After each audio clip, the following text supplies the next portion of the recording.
Welcome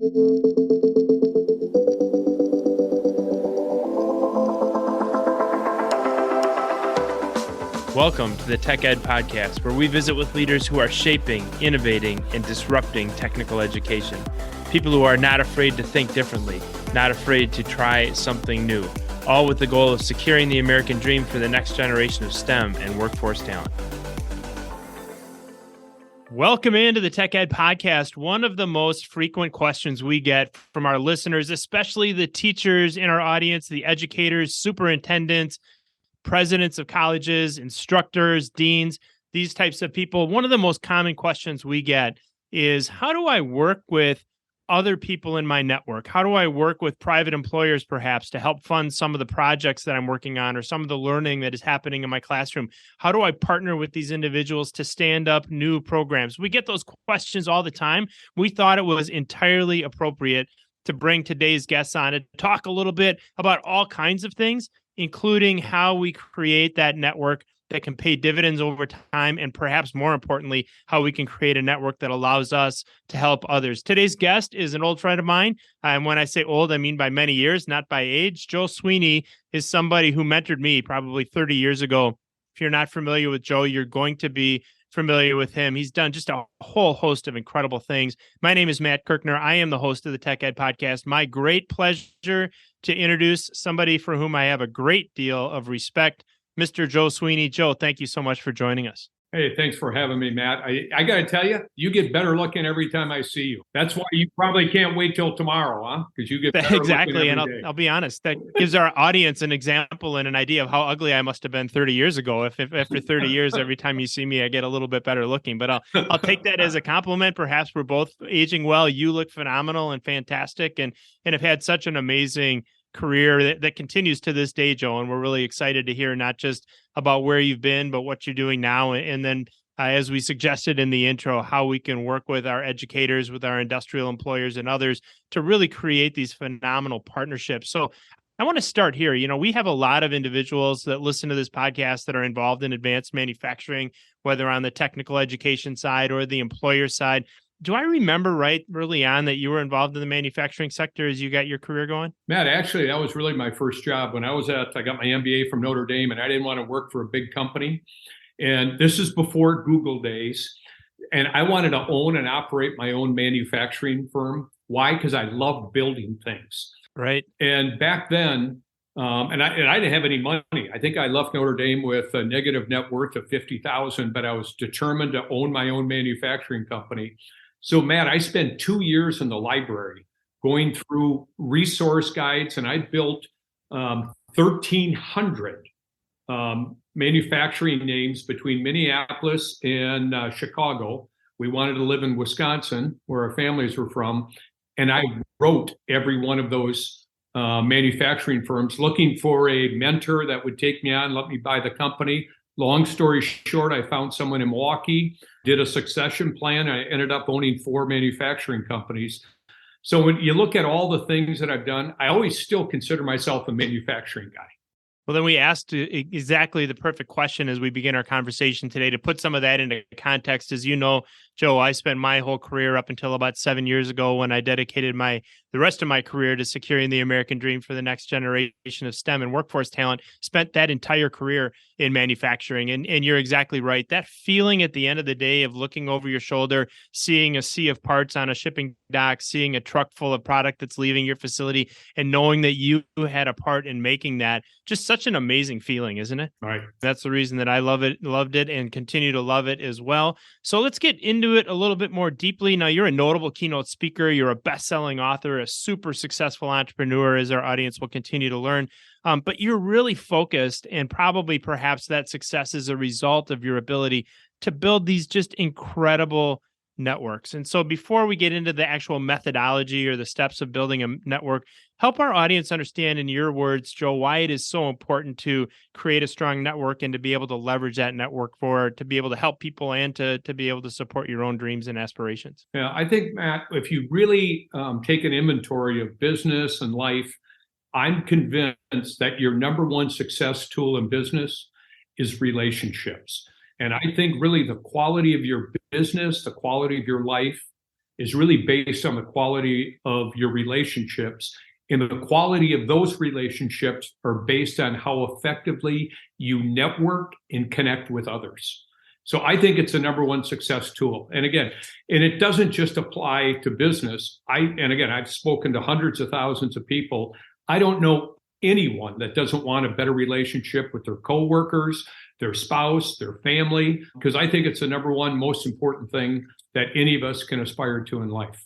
You always had such a gift for putting things so succinctly and saying that the quality of your life is really directly proportional to the quality of your relationships. It's really hard to say it any better than that. Really kind of talks to the importance of building those strong networks and of having individuals that we can lean on that support us in our endeavors and so on. There are some misconceptions about networking, and I've lived through some of these. I think if you do it for the wrong reasons, or if you just see networking as a reason or a way or a method to improve your own lot in life without helping other individuals, that might be one. But what are some of the misconceptions that exist in the world that people might have about networking? Well, there's a lot of them, Matt, but let me start by saying this.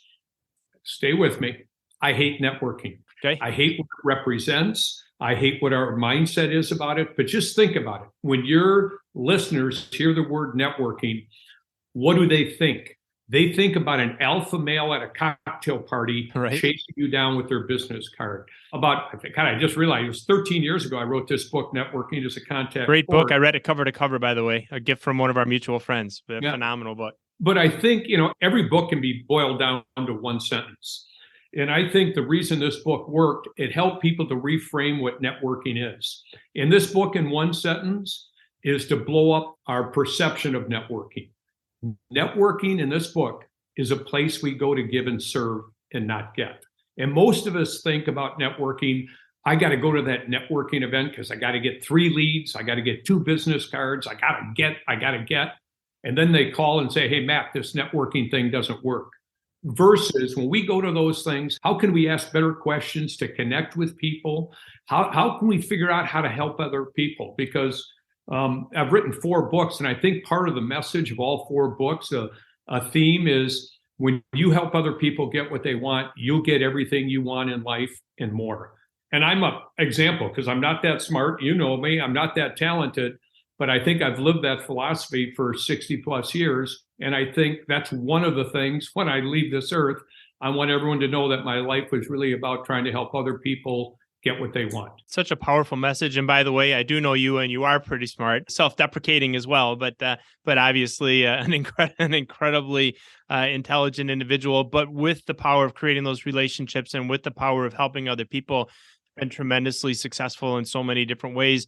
And that's a lesson that I think I probably learned a little bit later in life than I should have, which is that your networking is exactly right. It's not about how many people you know, how many business cards you collect, how much money you make at the hands or on the backs of other individuals. It's all about how can you help other people. And I think about individuals in my life that have created tremendous networks, and they're the kinds of people that always look to help me first, and I always put my interests ahead of theirs. And guess what? When they call and need a favor, when they call and need some help, when they call and ask for anything, and it doesn't even feel like they're asking for something, they're just saying, hey, can I get a little help here?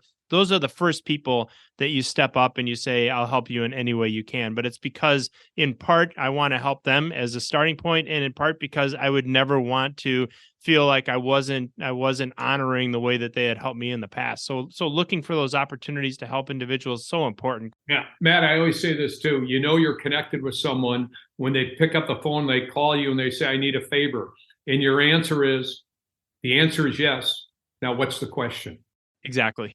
Yeah, that was actually a lesson I learned from my father years ago, which was when somebody calls and asks for a favor, never answer what, say yes, and then figure out what it is, how you can help them. And that's a great lesson in life. So, now as we drill down a little bit more into the actual process of building relationships, you teach a 4-step process. And I should note, by the way, that the book that you referenced a moment ago, Networking is a Contact Sport, like I said, I read it from one end to the other. I think I probably read it more than once. And I went looking for it on my bookshelf last night, and I couldn't find it. And I know why. And the reason why is that I lent it to somebody else because it was such a great book. But phenomenal lessons. And it's a book, by the way, that was a New York Times bestseller, if I'm not mistaken, which really speaks to the power of the message. But in that book and others, you talk about a 4-step process to building relationships. So tell us a little bit about those 4 steps, Joe.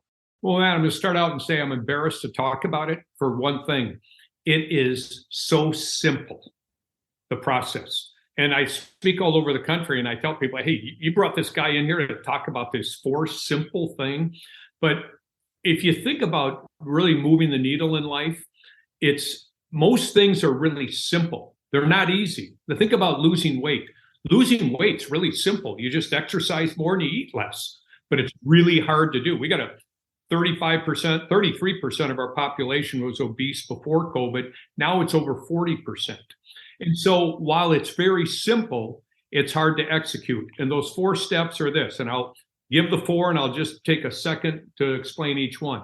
To be a great networker, the 4th step is asking, listening, taking action, and then believing and receiving that when you're helping other people, you'll get everything that you want and more. So let me break that down. Asking. People say, what do you mean ask? I say, you got to ask, be intentional. You got to ask persistently. You've got to ask with a mindset of giving. Matt, how can I help you?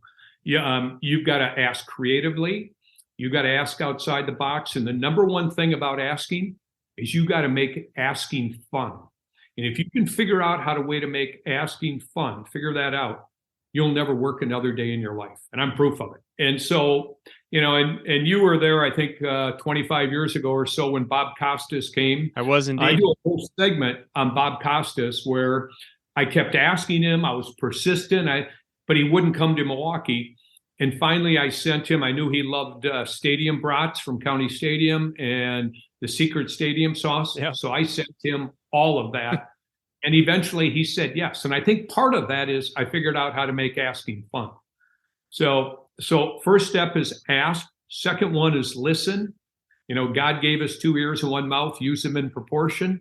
But most of us think networkers are yapping all the time. In fact, they do the complete opposite. They'll ask a good question, sit back and listen.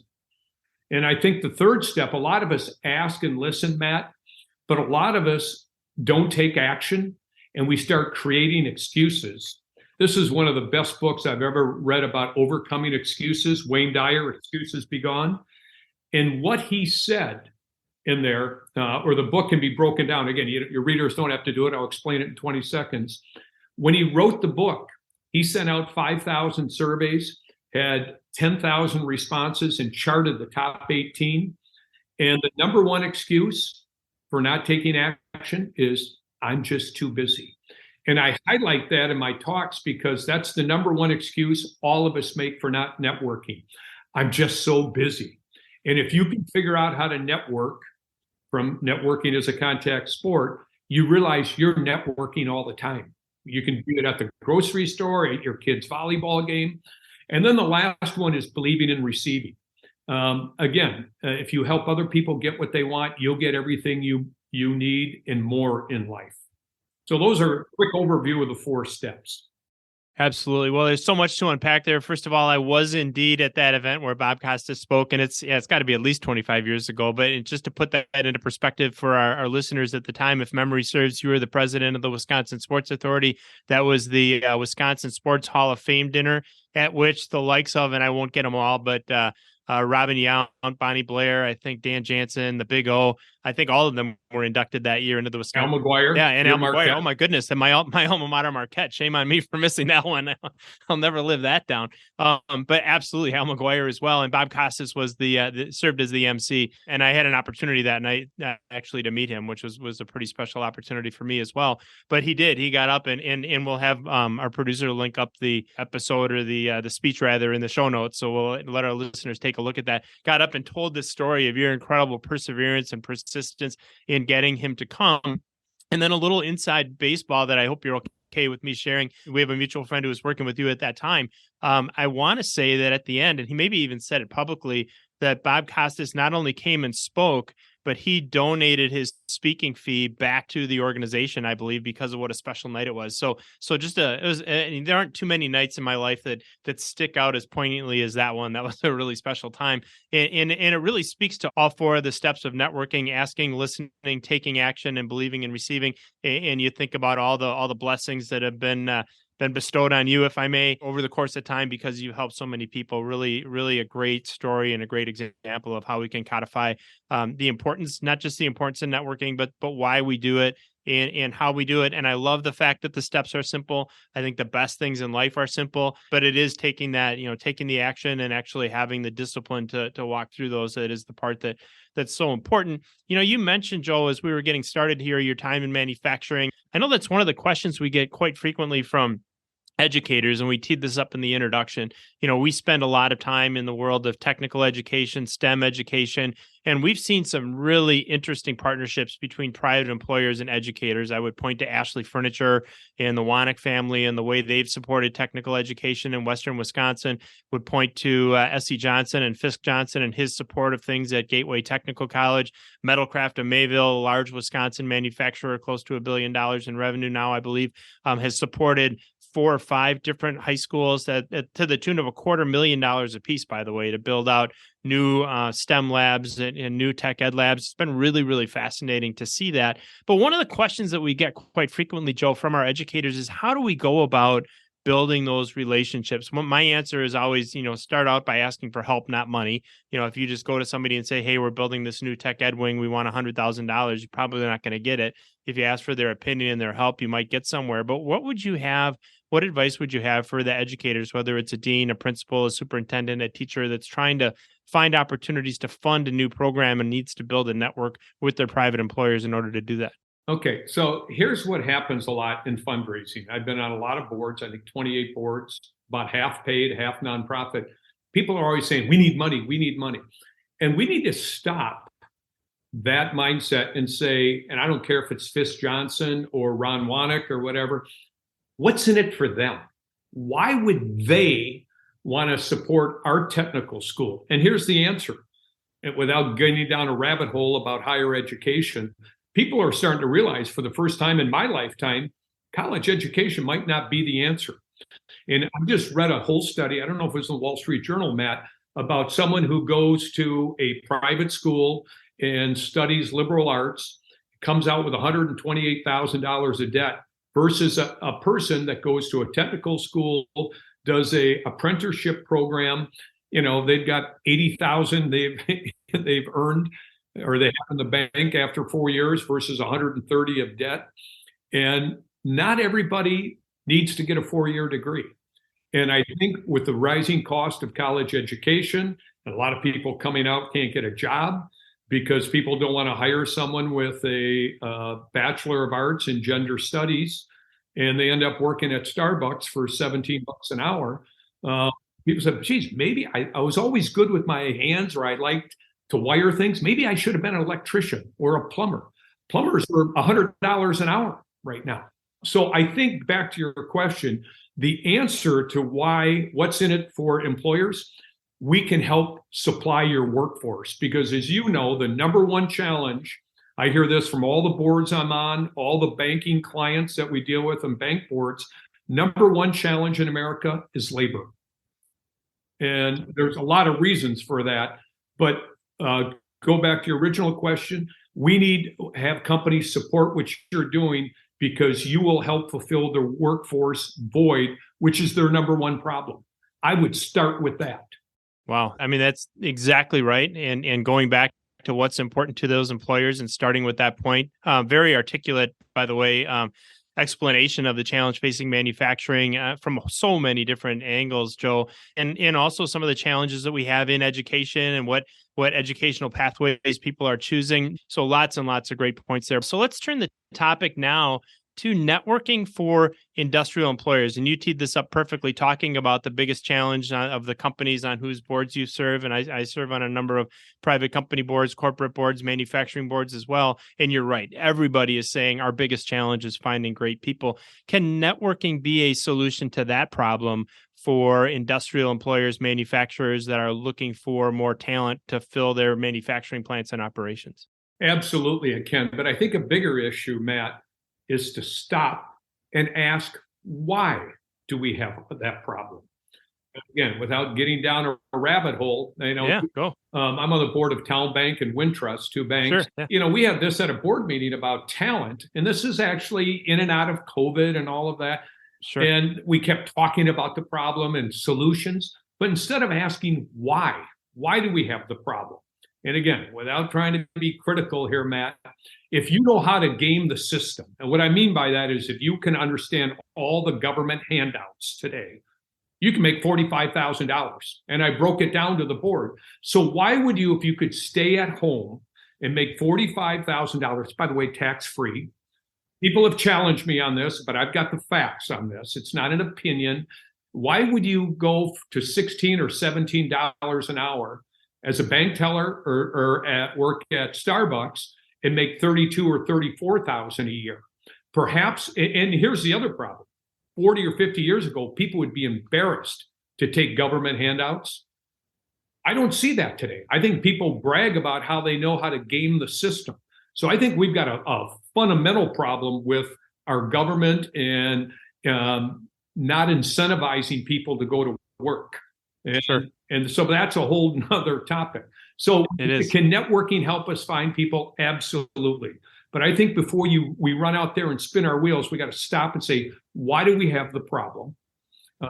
What can we do to mitigate the problem? And how can we overcome any of these challenges as a business to get us to go from where we are to where we need to get to? If you're able to sit at home and make $45,000 a year, that's a great question. Why would you go to work? And so we do need to change that paradigm a lot. Plenty of work to do there. And there again is probably an hour-long podcast that we could dive into. But you make as always, some really good points. Let's talk now about the students that listen to this podcast. And, I think a lot of times we hear that word networking, and you're right, there's this stigma that's attached to it. Is it ever too young to start building your network? Is it, should our students, if you're a high school student, a technical college, community college student, a university student, should they be thinking about their networks as well? The answer is you're never too old for anything. You're never too young for anything.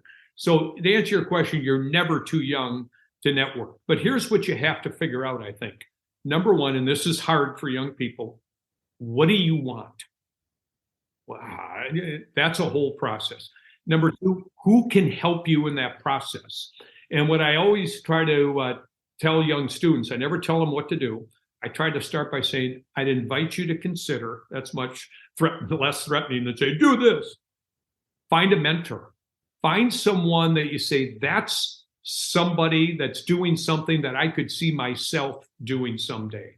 And search out mentors. I did that when I was in my 20s, and I wasn't afraid to pick up the phone and go meet with someone and say, hey, tell me about your journey. Here's what I'm thinking about. Could you help me on that? And here's the excuse young people use, Matt. Oh, God, that's Sweeney. He's really busy. He doesn't have time for me. Or Matt, he's so successful. He's got his own podcast. Why would he want to talk to little me? If you look at and study really successful people, they'll take the time to do that. I mean, I remember I did this once with a guy, you might have heard of him, down in Racine, called Sam Johnson. I mean, here's the patriarch of the Johnson one. I asked him, and I was able to meet with him, talk to him. He couldn't have been a greater guy. And so I think the perception that younger people have is people won't stop their life to give me advice. And the greatest business people I've met have realized it's their responsibility to mentor and take time for the younger generation. I'm evidence of the fact that Joe Sweeney was never too busy to mentor somebody else, because as I've already mentioned early in my career, you were always great about spending some time with me, seeing me for half an hour. I tell people you'd always bring the best beer, Matt. Right, there you go. All right. Well, that's another lesson for our students. We'll just make sure that they're a little bit further in their college career if they're walking into somebody's office with a six-pack, but that can work as well. But just thinking back on all the conversations that I've had with folks, and if a young person or really anybody sends me an email, texts me, asks for help through their parents or whatever, I've never said no, not once. You always carve out 15 minutes, a half hour, or even more for those individuals. Absolutely true. And then the other thing, you talk about, know what you want or decide what you want. And one of the things I tell people is that's really, really important. But that decision also isn't a life sentence, right? So you can decide what you want today, and maybe 5 years from now, what you want is a little bit different. So when you're deciding what you want, it's what you want now, and maybe that makes it a little less intimidating and overwhelming when you think about where you're going. Joe, you've had so many different interesting, fascinating phases of your career, and one opportunity's led to another. And there's always been a common thread, I think, of helping other individuals when you, as you progress through your career. But you spent quite a bit of time working with professional athletes and helping them build their networks, helping them build their image and build their brand. I'd be curious if there's a story, a specific story from that time in your life that really sticks out to you that might be interesting to our audience. Well, I think there's a lot of them. I can't tell a lot of them, but Right. this last summer, my wife and I went to Canton, and we got invited and spent 4 days with Leroy Butler, who was inducted in the Pro Football Hall of Fame.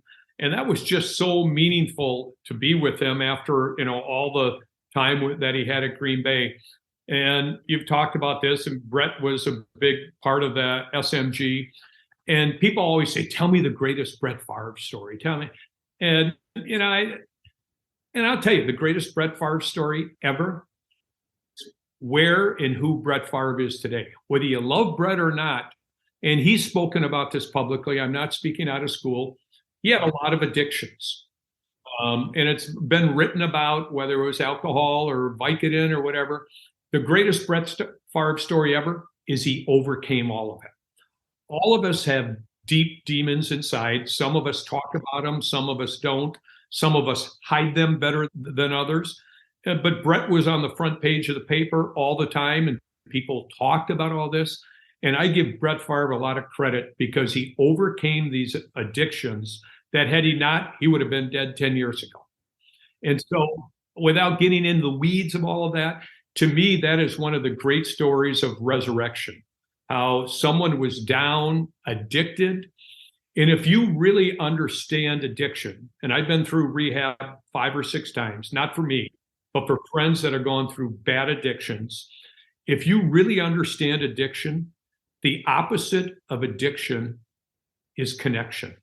And if you really understand networking, networking is about connection. And Matt, I'm writing my 5th book, what will be out this summer. It'll be my best book by far. And it's Get Everything You Want Through the Power of Connection. It's called The Power of Connection. And again, it answers every question in life. Why do people drink too much? They're disconnected. Why do marriages don't work? They're disconnected. Why do people die young? They're not living their true mission in life, and they're disconnected from who they are to what they do every day. So it's called The Power of Connection. It's coming out, and it's to me, it's networking on steroids. Because when you say the word networking, it's really code word. It has been for connection. I'm done using code words. It's going to be The Power of Connection. I love it. That's going to be a fascinating read. I guarantee you that I will pick that up, and as will many of our listeners, I'm sure, after hearing a fascinating conversation. We were talking as we were preparing for the show here today, Joe, about, some of the topics that we wanted to chat about. And you asked, who comes up with the topics. And I'm going to tell you that this next question this one is mine. This is one that I honestly wanted to know about, what's going through Joe Sweeney's head these days. And in part because I've been able to watch your amazing career unfold for so many years. But it'd be interesting to know if your perspective on what is truly important to life, has that changed as you've continued through life? And if so, how? Yeah, I wrote a book here, Matt, a couple of years back, maybe 5 years ago, called After Further Review. And I tried to take 14 lessons from the game of football. After further review comes from the official that says after further.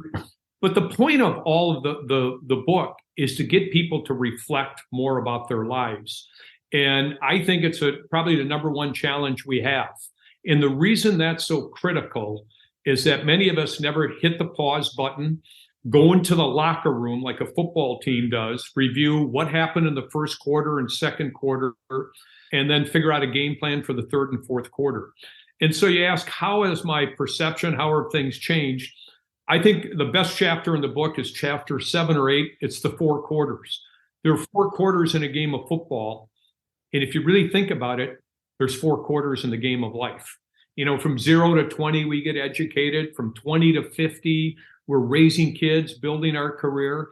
And if we're smart, we go have a halftime experience. And what a halftime experience really becomes impactful is with one thing.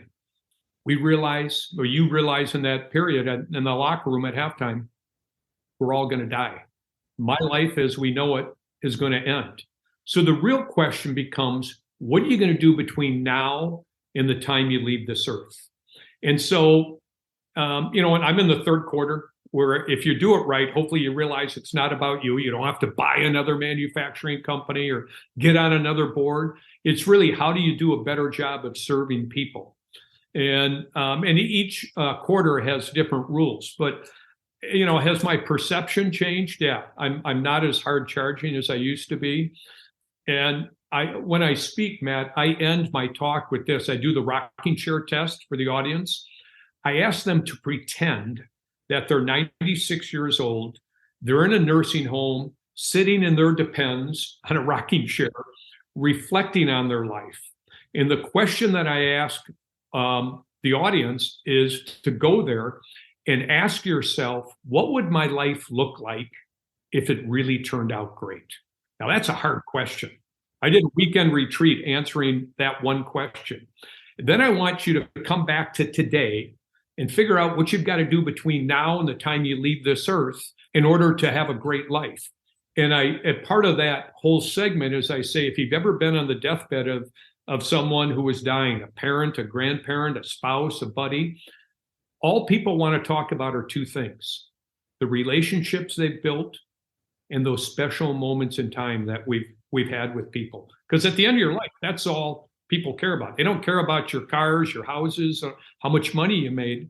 And so that's why the value of relationships, networking, and connection are so critical, because it's the number one thing we want more than anything in life: a deeper connection to ourselves, with other people, and to a power greater than us. But guess what, Matt? We don't talk about that stuff at the cocktail parties, do we? Right. No, certainly not often enough. And that's such a powerful answer, Joe, that I'm actually going to make the conscious decision not to respond to it, because I want those words that you just shared with our audience to resonate with them. Just absolutely incredible answer to that question. And I'm really glad that we teed that one up.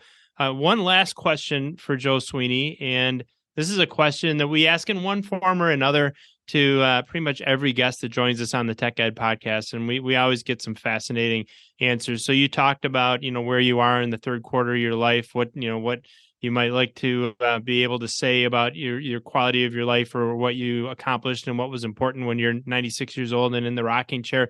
Let's go back some 81 years before that 96-year-old individual. And let's look back at that 15-year-old Joe Sweeney.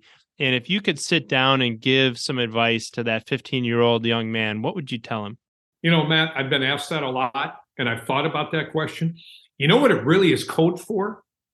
Tell me your regrets in life. Tell me, that's what it really, I think.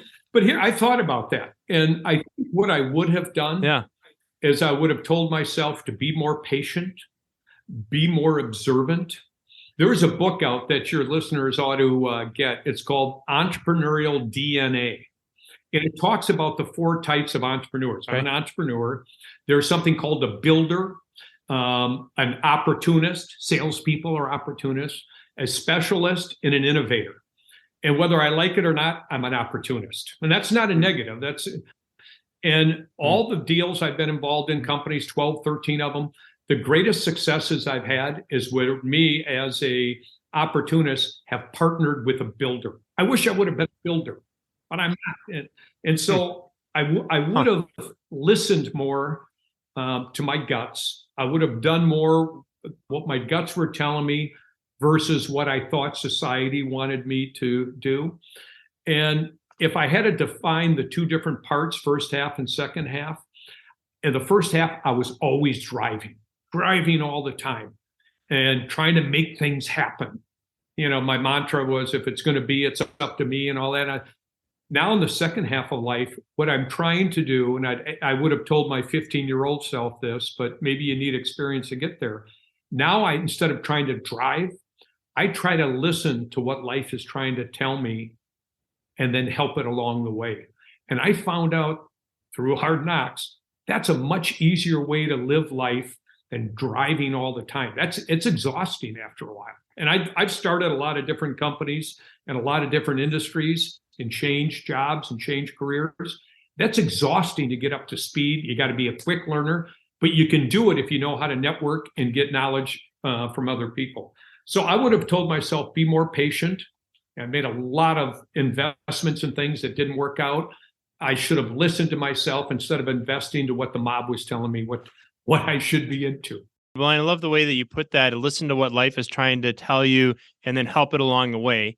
And in some ways, maybe that is the mantra of an opportunist, right? So you listen, you see what's coming at you, and then find a way to help that get to something better, get to something good. So I think that's really, really good advice. I was too damn headstrong, though, Matt. I was too headstrong all the time. So I should have managed with my heart a little bit. Yeah, well, I knew you back then, and I won't argue. I won't argue, but always for the right reasons. And the gentler and more introspective Joe Sweeney is a fascinating one as well. And I'm gonna opine that those first 2 quarters of driving and pushing probably are what positioned you in so many ways to help so many people today, and help so many people, by the way, along the way. So listen to what life is trying to tell you. I'm glad we listened to what Joe Sweeney was trying to and successfully told us today on the Tech Ed podcast. Always great to be back with an old friend, and just really appreciate, Joe, all your insights and the time that you took with us on the podcast today. Great being with you, Matt. Appreciate it. Thanks for joining us for this episode of the Tech Ed podcast. If you haven't already, subscribe, leave a review, and if you like this episode, share it with a friend. New episodes launch every Tuesday, so listen in next week.